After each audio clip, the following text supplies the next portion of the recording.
Sinbad, siapa sih yang gak kenal nama itu? Nama yang langsung bikin kita kepikiran soal petualangan gila, monster laut, sama harta karun yang melimpah. Tapi pernah kepikiran gak, gimana sih awal mula semua kisah luar biasa itu? Ternyata mulainya itu bukan di atas kapal di tengah badai loh, tapi justru di jalanan Baghdad yang panas banget dengan satu keluhan yang diteriakan ke langit. Nah, ini pertanyaan yang dalam banget, ya kan? Karena inti dari kisah 1001 malam ini sebenarnya ada satu ide yang kuat banget.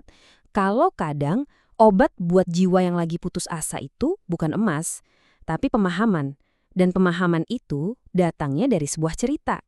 Oke, kita mulai dari bagian pertama ya, yang fokusnya ke sebuah perbedaan yang tajam banget. Ini adalah kisah tentang dua orang, bukan satu, yang kebetulan namanya sama, Sinbad. Tapi seperti yang bakal kita lihat, nama itu satu-satunya hal yang sama dari mereka. Karena hidup mereka itu terpisah jurang yang dalam banget. Jadi di satu sisi kita punya Sinbad si kuli, seorang kuli panggul yang hidupnya ya isinya cuma kerja keras tanpa henti. Nah, di sisi lain ada Sinbad si pelaut, seorang saudagar kaya raya yang hidupnya mewah banget. Namanya sih sama, tapi dunianya, wah, beda banget. Coba deh bayangin, matahari lagi terik-teriknya di Baghdad. Sinbad si kuli, punggungnya pegel, keringet udah banjir, akhirnya nyari tempat neduh sebentar di depan sebuah rumah yang megah banget. Dia benar-benar lagi di titik terendahnya deh. Dan yang bikin penderitaannya makin kerasa itu apa yang dia rasain dari dalam rumah itu. Bukan cuma mewah, tapi kayak sebuah simfoni kehidupan yang sama sekali asing buat dia. Tiap aroma, tiap alunan musik, seolah-olah lagi ngejek keadaannya yang menyedihkan. Nah, kontras yang nusuk banget inilah yang akhirnya bikin Sinbad si kuli meledak. Memicu sebuah momen di mana dia mempertanyakan segalanya. Campuran antara capek fisik sama sakit hati ini benar-benar mendorong dia ke batasnya. Dia nggak lagi cuma ngeluh dalam hati. Dia ngangkat suaranya, ngajuin pertanyaan paling mendasar soal keadilan dan takdir. Yang menarik banget dari kutipan ini ya, ini tuh bukan kayak dia lagi marah atau memberontak, lebih ke sebuah ratapan yang jujur banget.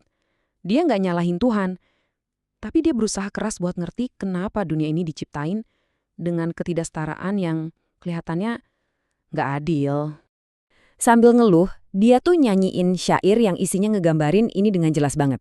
Hidupnya itu isinya cuma penderitaan non-stop, sementara orang lain kayaknya enak-enak aja, nikmatin hasilnya.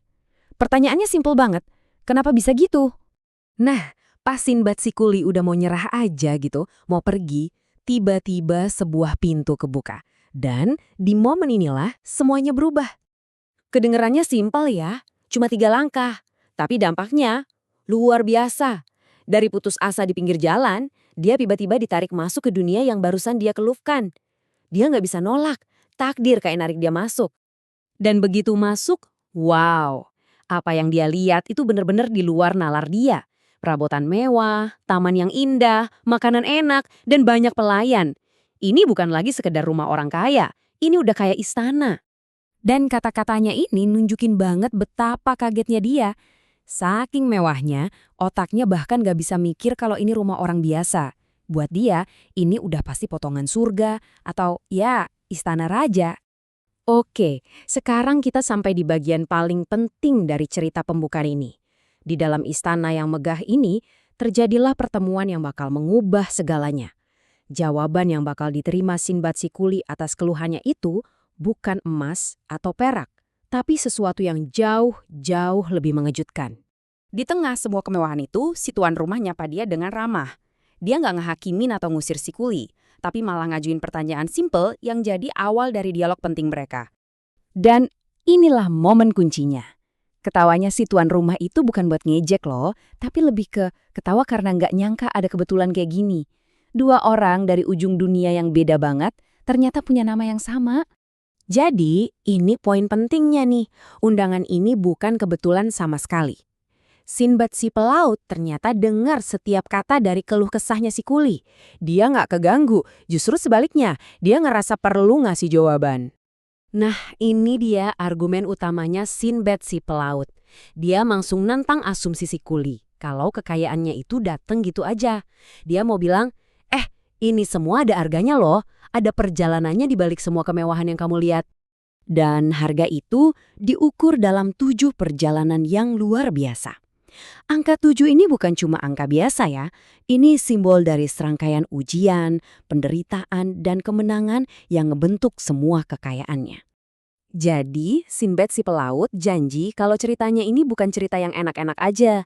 Sama sekali bukan. Ini adalah kisah tentang perjuangan ngelawan maut, ngadepin hal yang mustahil, dan bertahan dari penderitaan yang nggak kebayang. Nah, disinilah kita lihat obat yang ditawarin sama si pelaut bukan sekantong koin emas, tapi sebuah narasi. Jawaban buat pertanyaan si kuli soal keadilan itu nggak terletak di hartanya, tapi di pemahaman tentang cerita di balik harta itu. Jadi, semua ini ngebawa kita ke satu pertanyaan yang abadi kan? Sinbad si kuli cuma ngelihat tujuannya, kemewahan yang bikin silau. Tapi Sinbad si pelaut mau nunjukin kalau nilai yang sebenarnya, kebenaran dan obat buat putus asa itu justru terletak di pemahaman akan perjalanan yang penuh penderitaan untuk mencapainya. Pelajaran yang nggak akan pernah lekang oleh waktu.